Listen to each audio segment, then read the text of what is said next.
Bonjour, nous sommes le mercredi 5 juin 2024 et nous allons parler du Computex, cette fois-ci avec Intel et ses nouveaux CPU Lunar Lake qui rivalisent à fond avec la concurrence au niveau intelligence artificielle.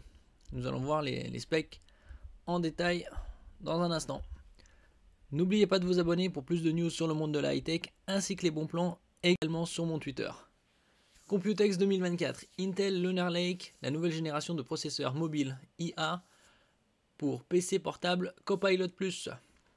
Il n'y a donc pas que les Snapdragon X Plus et X Elite qui sont dans la course, puisqu'il faut un minimum de 40 TOPS, 40 000 milliards d'opérations par seconde pour être labellisé Copilot Plus PC. Avec NPU 4, Intel X E2, 120 TOPS et plus. Intel présente au Computex 2024 qui se passe à Taipei, à Taïwan, du 4 juin au 7 juin. Intel présente au Computex 2024 sa nouvelle génération de processeurs mobiles Lunar Lake pour PC portable Copilot+, car orienté IA avec 48 TOPS pour la partie NPU. Ici on a l'architecture et les différentes données.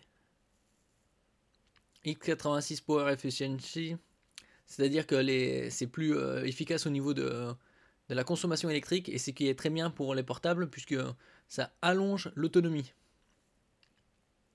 Et donc aussi ça raccourcit la dégradation des batteries. Des corps performants avec haute cadence, haute fréquence. Une partie graphique plus performante et bien sûr la partie IA.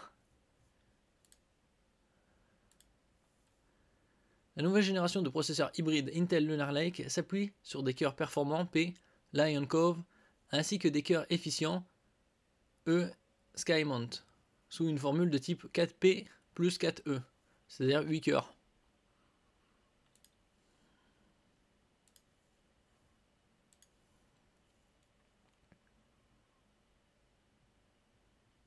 Avec une mémoire en cache L3 de 12 mégaoctets.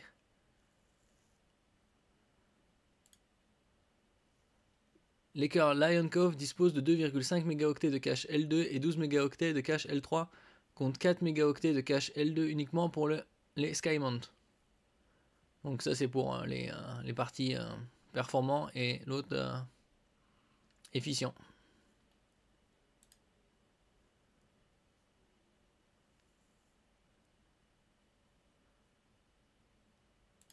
Ça c'est les performants, ça c'est les efficients. Bon, ici 4 mégaoctets en cache L2.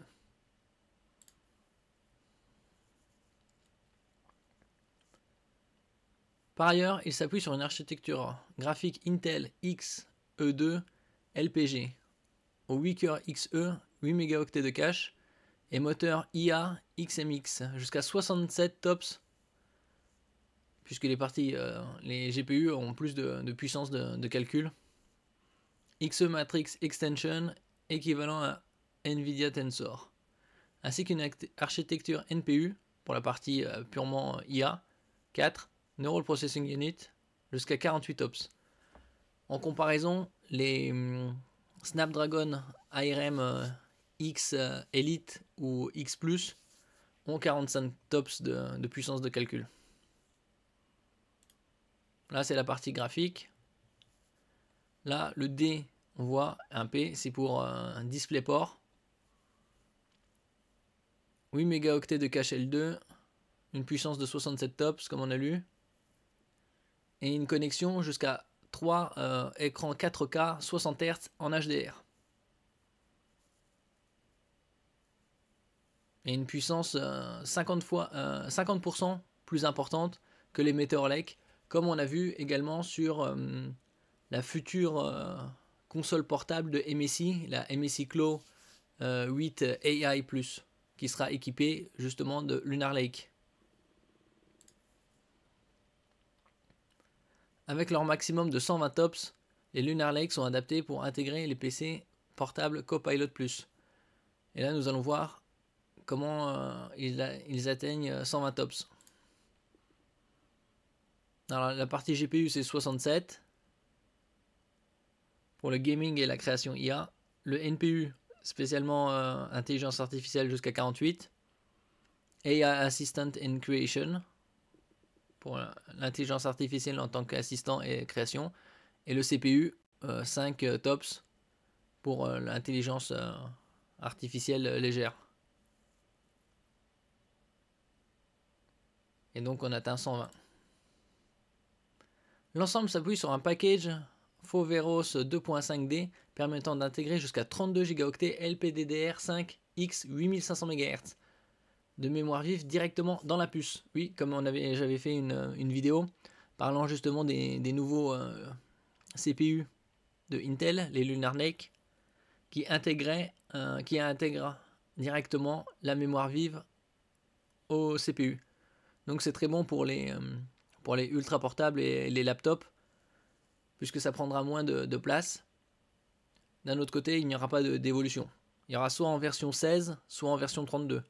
Bien évidemment, il vaut mieux privilégier 32 Go pour être tranquille pour plus longtemps. De quoi pour espérer des ordinateurs portables Lunar Lake fanless, c'est-à-dire sans ventilation, sans ventilateur, qui permettront une efficacité énergétique suffisante pour ne pas émettre trop de chaleur, et donc n'aura pas besoin de ventilation pour refroidir les CPU.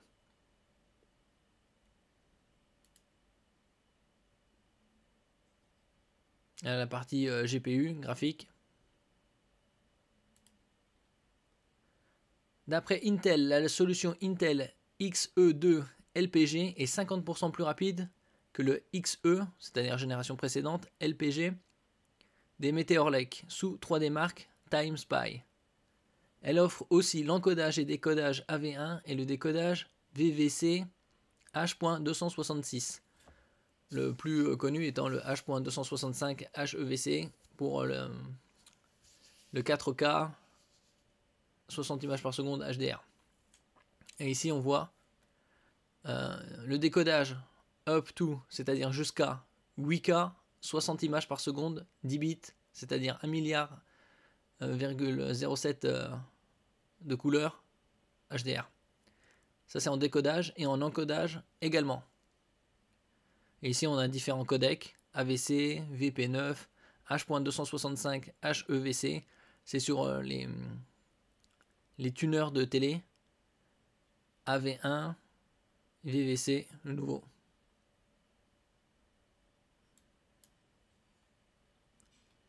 Les Lunar Lake profitent d'une fonctionnalité optimisant la consommation d'énergie en fonction des activités.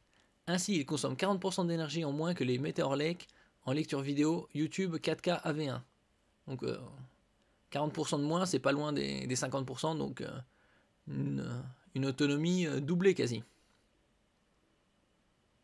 Ils peuvent aussi fournir jusqu'à 50% de performance en plus avec une efficacité par watt de 20 à 80% plus grande.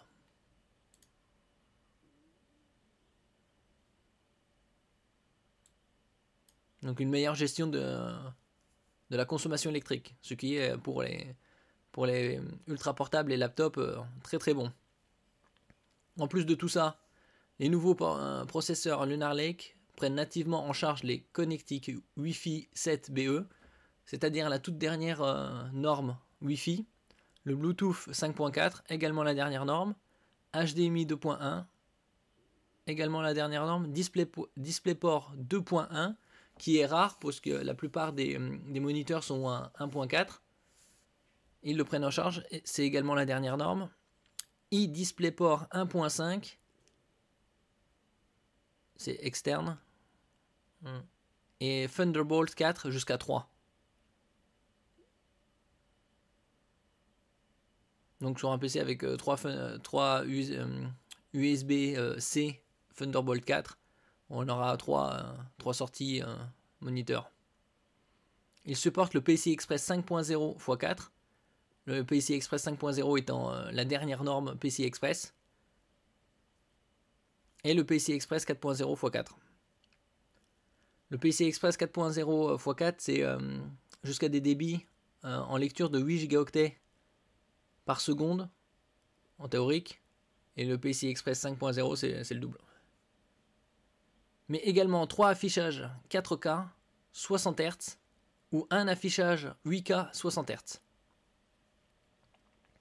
Comme on avait lu ici, jusqu'à 3 fois 4K 60 Hz HDR.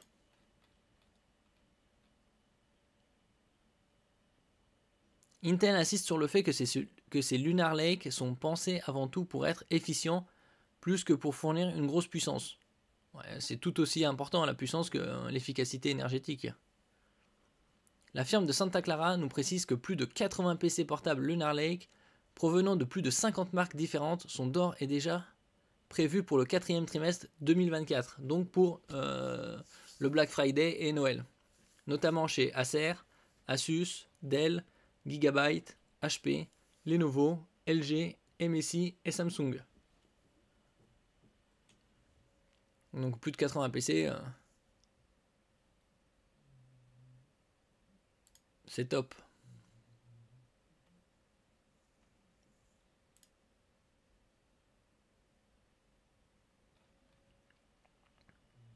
Donc justement, ça va directement rivaliser avec les ARM de Qualcomm et ses Snapdragon X au niveau de l'intelligence artificielle. Et donc ces Lunar Lake, CPU Lunar Lake sont faits pour Copilot Plus de Microsoft. Avec 48 ops, près de 5 fois plus que la version précédente, cette nouvelle NPU sera la première à répondre au cahier des charges de Copilot Plus, le nouveau label des PC IA de Microsoft. Les Surface Pro et les Surface Laptop, les tout derniers de Microsoft, sont justement sous Snapdragon X Plus et X Elite, puisque les deux ont la même puissance au niveau du NPU qui gère l'intelligence artificielle.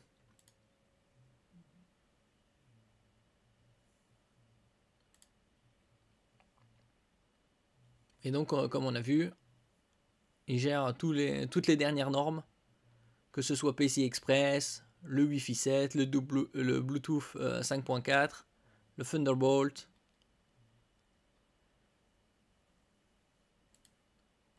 Une partie GPU 50% plus performante que les Meteor Lake.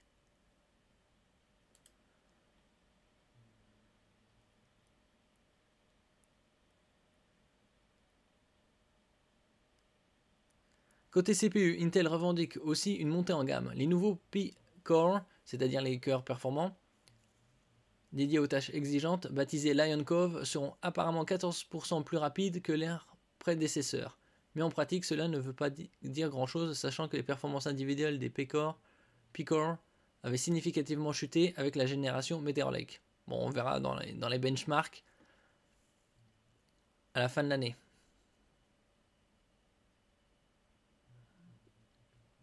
L'autre grosse surprise, c'est qu'Intel a choisi de sacrifier entièrement l'hyper-threading. Pour rappel, il s'agit d'une technologie propriétaire qui permet à plusieurs threads, tâches, de tourner en parallèle sur un seul corps pour traiter plus de données en parallèle. C'était devenu un incontournable des puces Intel depuis la génération Pentium 4, ça date, introduite il y a 22 ans déjà. Mais le fondeur estime désormais que cette approche a fait son temps et qu'elle a été rendue obsolète par la montée en puissance des cœurs. Désormais, ces derniers vont être optimisés pour les performances en single thread et Intel estime pouvoir le faire avec un impact quasiment négligeable sur les performances tout en économisant de l'espace et de l'énergie. On avait parlé également du côté RAM intégré, donc jusqu'à 32 gigaoctets sur 2 rangs.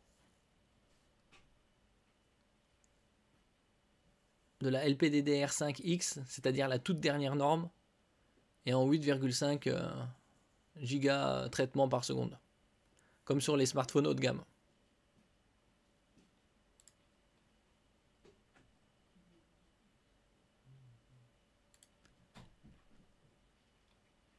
Et donc il y aura des versions en 16 ou en 32 gigaoctets.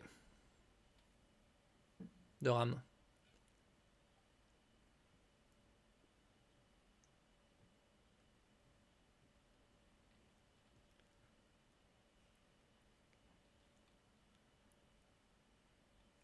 Lunar Lake, outre ce changement, amène de nombreuses nouveautés. Tout d'abord, et c'est une sorte de camouflet, la puce ne va pas être gravée par Intel mais par TSMC, qui grave 60% des semi-conducteurs dans le monde.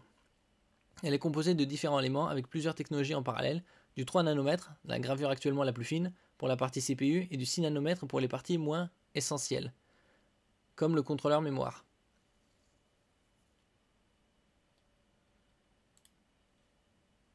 Donc on voit une meilleure performance au niveau de l'efficacité énergétique.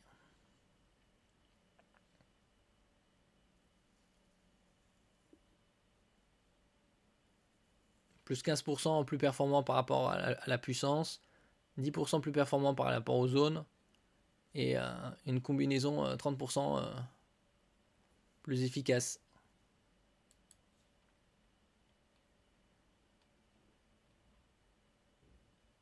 Et donc en comparaison, la partie NPU qui se charge de l'intelligence artificielle est de 48 TOPS contre 45 contre Qualcomm et 36 pour Apple avec la M4.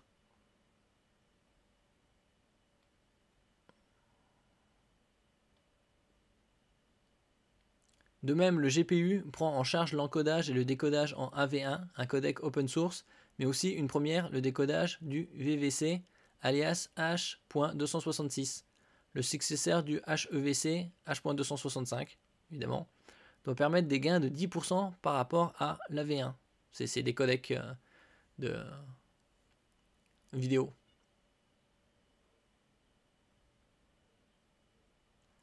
L'ensemble est aussi plus flexible avec la possibilité d'avoir 3 écrans externes, comme on avait lu précédemment, couplés à un écran interne en EDP, la version embarquée du DisplayPort. Pour E embarqué.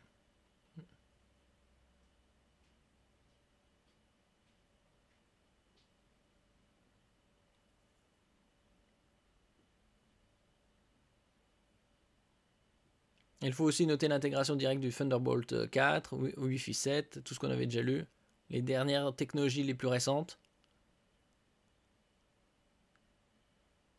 Et donc ça sortira fin 3e trimestre, courant 4e. Aux alentours de probablement octobre-novembre. Septembre, octobre, novembre.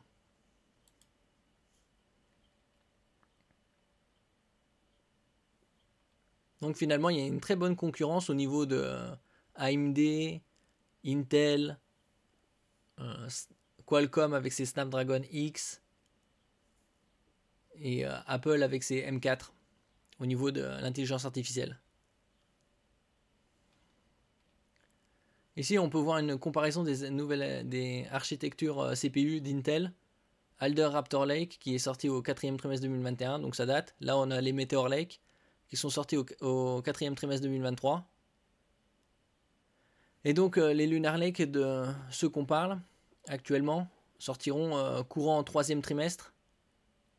Et donc, il y aura beaucoup plus de modèles courant en 3e, début du 4e. Avec une partie combinée, comme on avait lu, gravée en 3 nanomètres et une autre en 6 nanomètres. La génération suivante, ce sera les Arrow Lake, qui sortira dans 1 an et demi, et qui sera gravée en 2 nanomètres. Donc on se rapproche du nanomètre symbolique. Et qui sera pour les portables, les laptops et les desktops bureaux. Et après celle-là, il y aura les Panther Lake en 2025. Donc,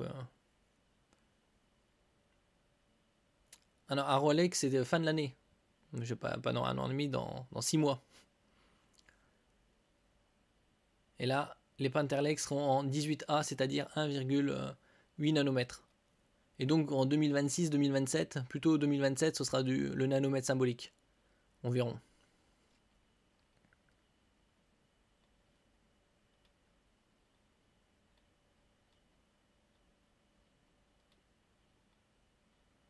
Il n'y a plus qu'à attendre encore quelques mois pour savoir les modèles des grandes marques. et surtout leurs tarifs. Espérons qu'il y ait quelques modèles en dessous de la barre des 1000 € pour que ce soit plus abordable.